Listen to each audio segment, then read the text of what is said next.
Patch notes. Overwatch 2 retail patch notes, August 20th, 2024. Season 12, New Frontiers. I'm not going to read all that, chat. We have a new character. We have a new game mode called Clash. You guys all saw that. New hero, Juno, cool. New core game mode, Clash, cool. New Clash map, Throne of Anubis, cool. Hero mastery updates, cool. General updates. Avoid as teammate. If you guys don't know, TLDR, you have 3 permanent avoid slots which never go away. They're permanent, so they don't reset after 7 days. And then also, you have 12 extra on top of those 3 for a total of 15 avoid slots, which are 3 are pinned, 12 are recents. The pinned avoid slots guarantee that these players will never be in your matches. Unlike our old avoid slots, they never time out. And the new recent avoid slots do time out after 7 days like the old avoid slots, and they only prioritize constructing teams without these players on them.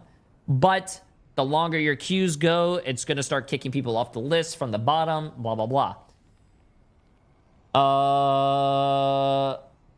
Spawn system changes. Okay, this is very interesting. Let's see this.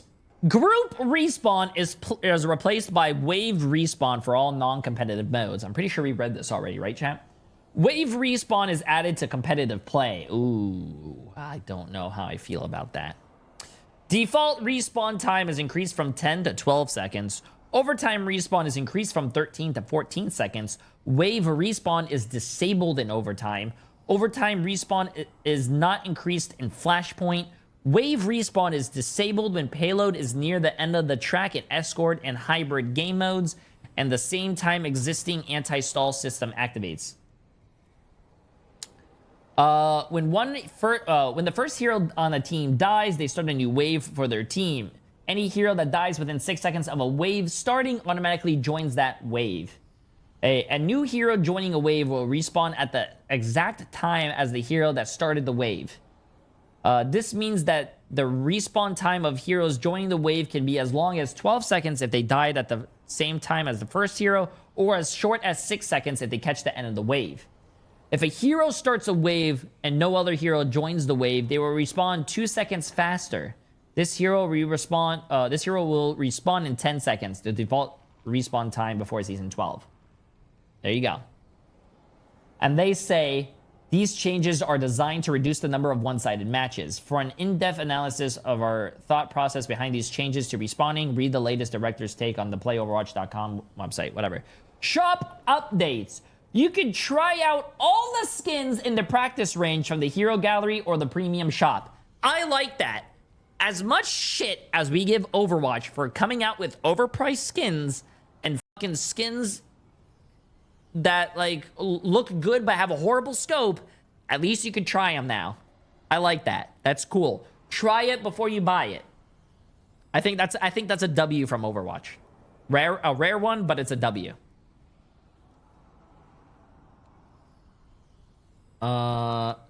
Okay, competitive play updates.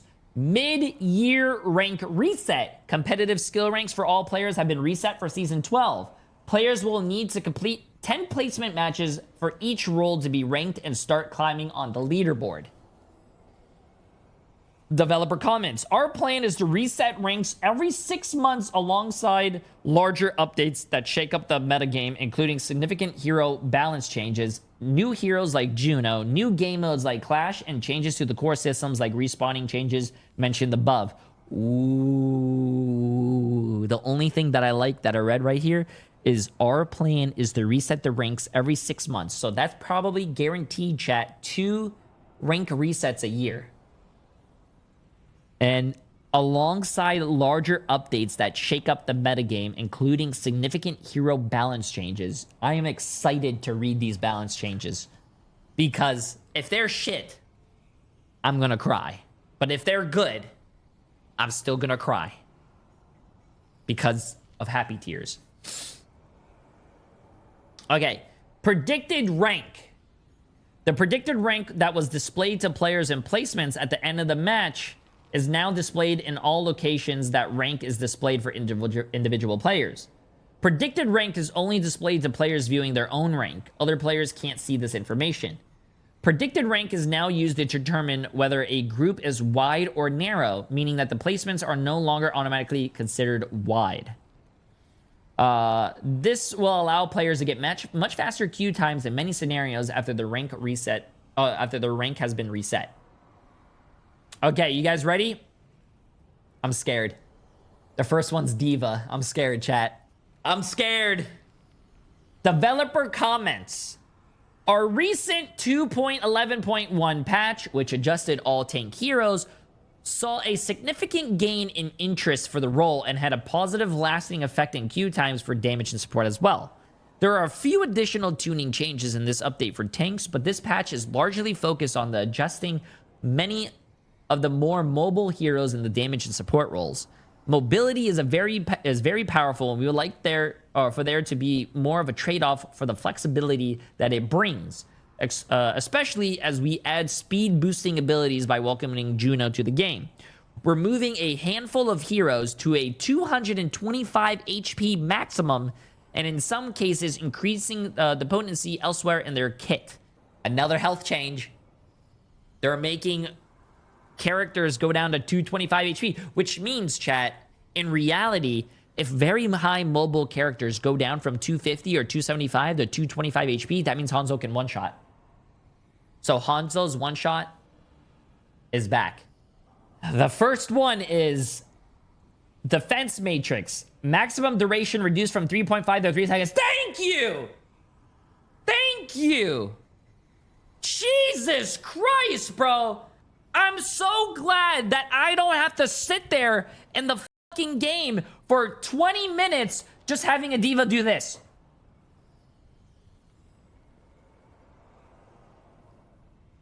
Oh, recharging. Oh, 2 seconds passed. Oh, another 10 minutes.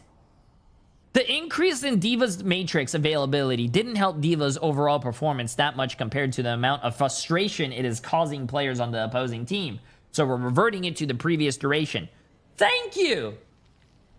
So, and chat, if there's anyone that ever goes to you and says 0.5 seconds isn't a long time, well, show them Season 11 Diva and show them Season 12. 0.5 seconds is a big difference maker. That's all I'm saying. Next up is Orisa. Energy Javelin impact damage increased from 60 to 80 damage. Orisa is still underperforming, so we're increasing the impact damage of the Energy Javelin to better reward accuracy with the ability. I'm gonna be honest with you, I don't think anyone's complaining that Orisa is underperforming. Chat, thoughts? I don't think there's any problem with that. I think it's fine though. They're not just buffing the character to be overall strong. They're buffing what do you call it? Accuracy. They're rewarding you for accuracy. I can get behind that, sure. You have to hit the ability. Is the ability easy to hit? Sure, why not? But at least you have to hit it. Next is Zarya. Her particle cannon secondary fire minimum damage increased from 47 to 55, and the secondary fire maximum damage increased from 95 to 110. Developer comments. Zarya's secondary fire didn't benefit much from the projectile size changes in Season 9 since it's mostly aimed at the ground. We're increasing its damage to keep it feeling effective relative to her primary fire beam. That's going to be very interesting. It's going to be very interesting, chat. We're buffing Zarya. So far, chat. So far for the tanks, TLDR, nerf Diva, good. They buffed Orisa. Okay. Buff the Zarya. So far, nerf, buff. Okay. Going to damage. I gotta stand for this. I'm sorry. I gotta stand for this. I gotta know if they killed my characters or not. Uh-oh. Okay. Echo. Base health reduced from 250 to 225. Developer comment. No additional adjustments to support the reduced health pool as like Pharah, Echo was one of the top performing damage heroes recently. Okay, they said that they were going to nerf characters' health that have movement abilities. Echo goes from 250 to 225. That means Hanzo can one-shot an Echo. I'm going to be honest with you. I'm kind of biased on this because I don't play Echo, so I'm kind of glad that Echo got nerfed. I'm being honest. Hanzo. Hanzo's base health has been reduced from 250 to 225. That means Hanzos can also one-shot each other if they shoot each other in the head. Developer comments. Hanzo doesn't quite fit the category of being highly mobile as the other heroes were moving to 225 HP. But, like Widowmaker, has the potential long-range lethality merits, as he is now able to one-shot the 225 HP heroes. It is also nice for Hanzo mirror match to be more decisive as well. I'm gonna be honest with you, Hanzo's not a very high mobile hero. I kind of like this change. They cooked. I think they cooked. Honestly speaking, I think they cooked. Junkrat. Oh, I'm gonna fuck you up if they buff Junkrat. I'm gonna fuck your ass up. Okay, let's see this. Frag launcher. Projectile size is now reduced by half after the second ricochet. Projectiles preserve slightly more velocity on the ricochet. I want to see what that actually looks like in the game, chat. Developer comment. This is mostly a reversion back to how Junkrat's grenades used to ricochet in early Overwatch, which enables more control over the angle of the bounce and helps the weapon better control spaces with some tricky shots. But the projectile size is now reduced after a couple of bounces, so there will be fewer random feeling direct impacts near the end of the projectile's lifetime. Oh my god! Blizzard! They're cooking! They're fucking cooking! Okay! Okay! I like that! I like that! Yo! Blizzard cooking! Okay, listen, so far I'm happy. So far I'm happy. Let's see this. Let's see this. Sojourn. Her railgun primary fire weapon spread has been reduced from 2 to 1.6 degrees. Critical hits now grant 10 energy. And energy degeneration rate reduced from 33 to 15 per second after 7 seconds. Oh, okay. I think that's definitely a buff to Sojourn. But Sojourn was really strong during the manga meta, and then after they nerfed Sojourn a little bit, Sojourn kind of did fall off. After reducing the maximum damage of the railgun's secondary fire, we're continuing to look at the effectiveness of Sojourn's primary fire. These changes are to make it more accurate and better reward accuracy by increasing the energy gained from headshots. I don't know. We'll see, chat. We'll see if she's a... You know what's actually... we'll see. Why do I see this character right here? It's a nerf, right? It's a nerf, right, chat? Base health reduced from 250 to 225. Hanzo can one-shot. Virus. Impact damage increased from 25 to 35. And stealth. Bonus movement speed increased from 45 to 60%. Developer comment. The increased movement speed while in stealth will better enable Sombra to get into advantageous positions or slightly more evasive with the new lower health. Impact damage increased by 25 to 35. Chat, how much damage do you do then? If you hit them directly with an impact damage, it does 35 damage, and then plus how much damage over time? Is it 30? I mean, how much damage over time do they take? Virus now does 115. So you do 115 damage now. So if you hit a 225 HP target, they're basically left with what, 110 health? And then you just gotta shoot a little bit of bullets. Jesus. Okay, well, get ready to see a little bit more Sombras, I guess, chat. Marvel Rivals is releasing December 6, 2024. Ooh, crazy. Interesting. Torbjorn! Developer... Oh, we're not gonna read the developer... base health reduced from 250 to 225, and base armor increased from 50 to 75. Oh shit, they just buffed Torbjorn. It doesn't really sound like a buff, chat, but he's getting 25% more. He's getting 25 more armor, but 25 less health. And armor's better than health. The shift in armor health for Torbjorn is to increase survivability against the heroes which are most affected by armor damage reduction, such as Tracer. Okay, that's very interesting. I don't know how I feel about that, but I mean, it's kind of interesting. Let's see it. Okay, that's what we did for DPS, chat. So Echo got a nerf. The health nerf. Hanzo got a health nerf, but realistically, he got a buff. He can now one-shot a lot of these 225 HP characters. Junkrat got a nerf. I feel like that's a nerf. For Junkrat, at least. Yeah. Sojourn got a buff. Sombra got a buff, and Torbjorn, I think that's a buff. Having more armor than health is definitely a buff. And now we go to support. First up is Alari. Solar rifle maximum ammo reduced from 16 to 14. Good. All you fucking Alari players that like to just shoot your gun and not heal, fuck you. And I'm talking to Jaws right there.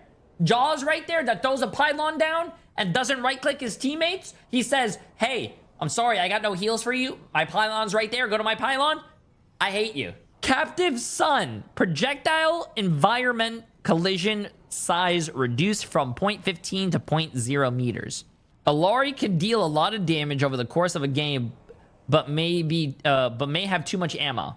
Given that her projectiles are easier to land hits due to their increased projectile size. Oh, no wonder Jaws plays that character. We're also removing the extra environment collision size on our Captive Sun projectile so it doesn't accidentally detonate early when firing at nearby walls and such. There is a similar fix to prevent her secondary fire beam from impacting a wall instead of the allies near it. Okay. I guess that's a little bit of a quality of life change, I think. The Captive Sun thing. But it is a nerf to her maximum, what do you call it, ammo. Juno! Oh my god, Juno just came out, chat. Holy shit, Juno just came out. Juno has been added to the lineup and is now eligible for competitive play. That's something I don't like. I don't like how new characters are now being released into comp, just like how the new maps are just released into comp. I don't like that. Did we play Juno for 3 or 4 days? Sure. Did we play the new map for 3 or 4 days? Sure. Is that enough to just release into the competitive game? I don't think so. I think they should do it how they did it back then and give it a week. I feel like characters that come out and new maps that come out should be in quick play and everything else for a week and then put in the comp. That's my opinion though. You guys might not agree, but that's how I think. That's what they used to do. I don't like how they're forcing everything to be in comp now, especially like after you just had to play the character through. You're going to get a lot of people throwing your games, chat. I'm going to be honest with you. The beginning of the season, you're going to get all those people who want to play Juno because Juno's a new character and they don't know how to play the character and they're probably going to be throwing your games. Base health reduced from 250 to 225 because she's mobile. Medi Blaster. I thought she was balanced when she first came out. I thought they were going to buff her because obviously you want the new character to be overpowered, right? Let's see what they do. Burst projectile volley rate of, volley rate of fire reduced from 34 to 28 shots per second. Oh, they reduced her shooting. Wow. Pulsar torpedoes. Damage and healing impact increased from 75 to 85. And then the heal over time reduced from 60 to 50. So they buffed 10 HP to the direct impact. And they also nerfed the healing over time, which is basically the same healing, chat.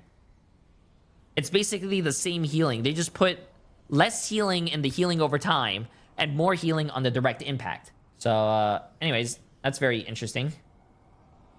Hyper Ring. Hyper Ring deploy range increased by 3.5 meters. And cooldown reduced from 16 to 14 meters. And Orbital Ray. Beam travel speed increased from 1.9 to 2.25 meters per second. Nice. So what they said is community feedback on Juno's trial was split between over and underpowered. On the stat side, she performed strongly in most every categories, but particularly overperformed at healing output over the course of the game. These changes are improving her utility while pulling back lightly on healing throughput. Since we'd like to... Am I blind? Since we'd like to... her launched in a strong state as players grow accustomed to her playstyle. There were also quite a few quality of life improvements that are listed elsewhere in the patch notes. We'd still like her to launch in a particularly strong state as player grows accustomed to her playstyle. Yeah, see, they're trying to buff her. Kiri. Base health reduced from 250 to 200. Fucking thank you! Oh my god, they finally nerfed that son of a bitch! Fucking finally! Kunai, her base health reduced from 250 to 225, thank god. She's been broken since the release of the fucking character, chat. Thank God they're finally fucking nerfing her. Kunai. Critical multiplier reduced from 2.5 to 2 times. Wait, okay, wait. I don't want to get excited yet. Damage increased from 45 to 60. So she still does what? 120 damage a headshot. So 120, 240. So she can basically two-shot a 225 HP character. But she doesn't two-tap 250. Yeah, okay. Recovery time increased from 0.5 to 0.55 seconds. Despite the perception of how powerful Kiri feels to play against, oh god, listen, she's powerful. She is a hero that consistently underperforms when it comes to winning games. However, she is a highly evasive hero that makes it a lot of sense to be in the 225 health bracket. To help counterbalance the loss of health, we're smoothing out her damage, dealing consistency by increasing the kunai weapon's base damage and removing the enhanced critical multiplier. I'm gonna be honest with you. There should never be a character that headshots at 2.5 times the damage. I think Widowmaker does something similar. I think Widowmaker is probably like 2.5 or something. It's something weird. But I'm gonna be honest with you. No character should be headshots should be 2 times the damage. You hit in the head 2 times the damage. It should not be 2 times 2.5, 2.75. It should be nothing like that.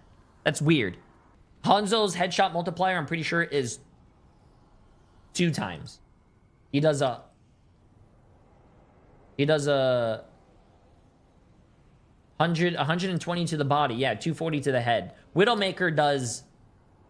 I think Widowmaker's the only one with a 3 times, right? Her body shot fully scoped is like, what, 100 damage, and then the headshot is 300? Holy shit. Life Weaver. Healing Blossom. Healing Progress can now charge passively at a reduced rate.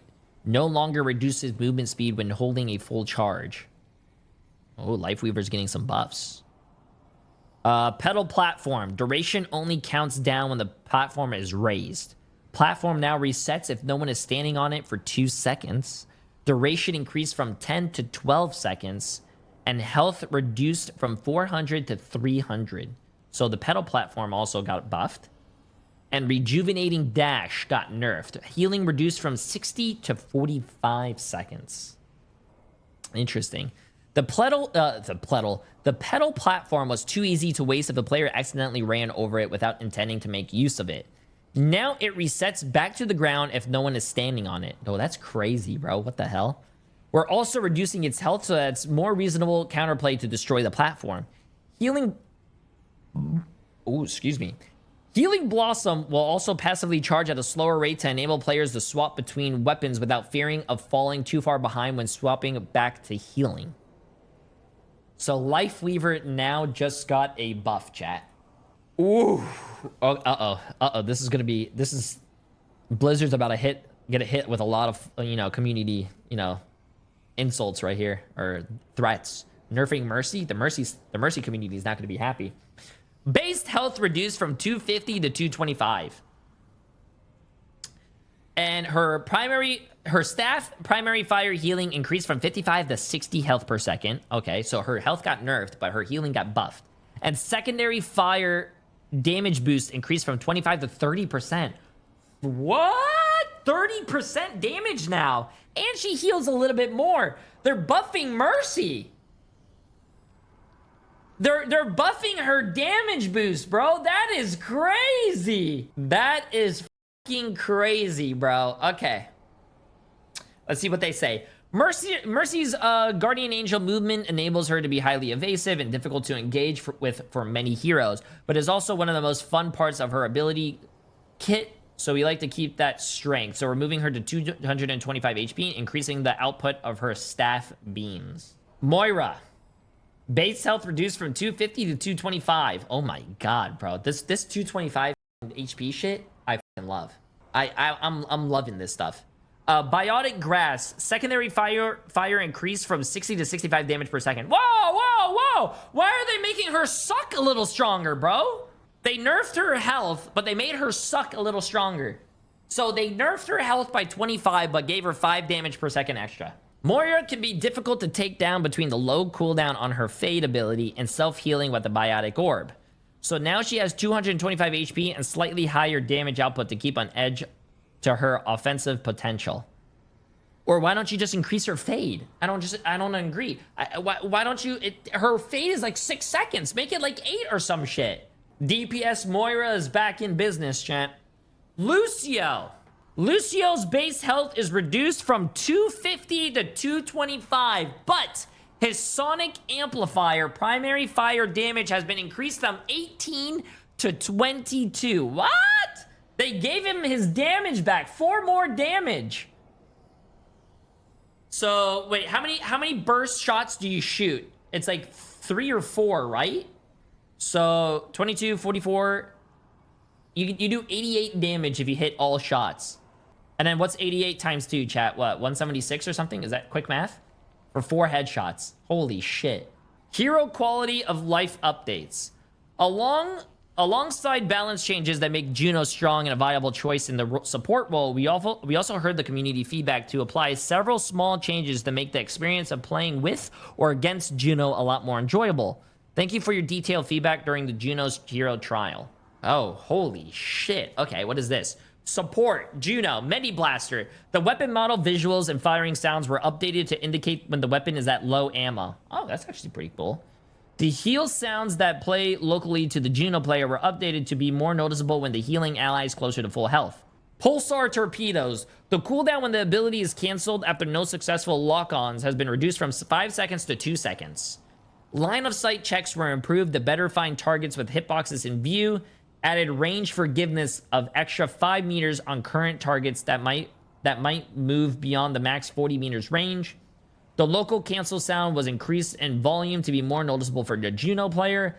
The ally and enemy impact sounds were updated to be more noticeable for the Juno player. Healing torpedoes have new impact visuals when hitting enemy barriers and when clipping near walls. Glide boost now adjusts Juno better for when she hits level architectures such as doorways. Hyperring Juno players will now hear initial hyperring apply sound when entering their own ring for the first time, and the sound when re-entering the hyperring was updated to be more noticeable. Orbital Ray. The ultimate enemy voice line was updated in tone to better contrast the ally version, and the enemy version of the Ray's start sound was updated to be more noticeable. And then you got your map updates, chat. Flashpoint. Passing through the spawn door barrier of your own spawn will apply a temporary speed boost to get to the capture point faster. The speed boost is removed when taking or dealing damage. The speed boost is also applied by both the default and the forward spawns. And the speed boost counts towards the existing movement speed bonus cap of 75%. Push. Push bot collision has now been updated so players cannot contest from certain high ground positions. Thank you. I'm pretty sure that means Coliseo on the bridge. And I'm pretty sure that also means New Queen Street from the fucking window. Thank you. They finally changed those, bro. Finally. General map and mode updates. Updates to our map. What do you call it? Hold on, sorry. Chat, basically increase the frequency of the new map modes at the start of the season. So you guys are going to see a lot more clash. Capture point outlines can be seen through walls. Lighting scenarios are now randomizing quick play and combat. Oh, that's cool. So I don't think this is oh shit. This is a cool thing that they're doing, right? Where the fuck was I? Lighting scenarios are now randomized in quick play and competitive game mode. So there's not going to be a season where they tell you what maps are in the season, I guess. They're all going to be randomized. I like that. That's cool. Awesome. Bug fixes. Don't really care about bug fixes. Blah, blah, blah. Fix the bug where some of the effects would not trigger with the Ash Mythic skin equipped on Steam. Yeah, okay. No. Anyways, what do you guys think? We just spent a very long time going over all this stuff. What do you guys think? I think this season is probably going to be one of the best seasons in a very long time. And so far, I feel like, I don't know, I haven't tried it yet. When I play the game, I'll let you guys know better. But I'm actually excited, right? I'm excited to play. Before, I was not very happy playing Overwatch. Like the D.Va defense matrix. How are you gonna buff D.Va's defense matrix at the start of season 11 from 3 to 3.5? Everyone complains about it. And then for the mid-season patch, you don't even change it. You just keep it like that and everyone still complains. That's me no understand, chat. Me no understand. But I'm very excited. I want to see how this turns out. This is gonna be a lot of fun. Okay, first of all, D.Va was the first one. Time to save the world. There's nothing really changed about D.Va. All of that changed is that her defense matrix is now 3 seconds instead of 3.5. Zarya. I think Zarya has her buff here for secondary fire minimum damage increase from 47 to 55. So she does more damage, basically. And now let's see what it does when she's like this.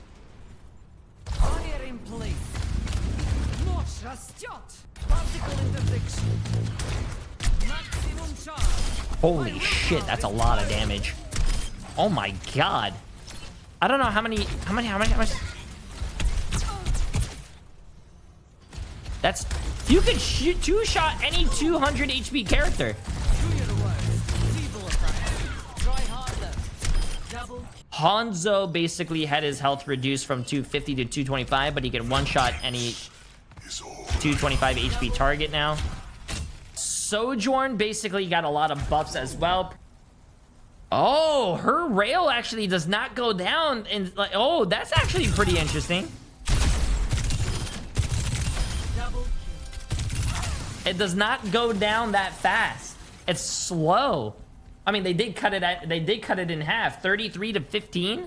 Sombra got a buff as well. Sombra went from 250 to 225. Virus impact damage increased from 25 to 35, and her speed also and invisibility is increased from 45 to 60%. Virus planted.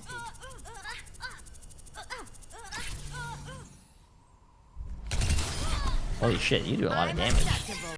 Let's see Lifeweaver real quick. Healing progress now passively charges. Oh yeah, it does passively charge. Okay, that's pretty fucking cool. And then you can hold it down to charge faster, obviously. So you could shoot while charging up your healing.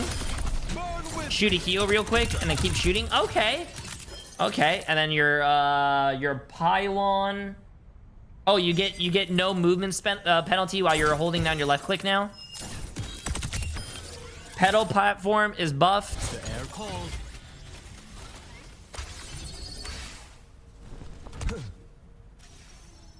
Pedal platform goes down when no one's standing on it. Okay, that's actually pretty cool.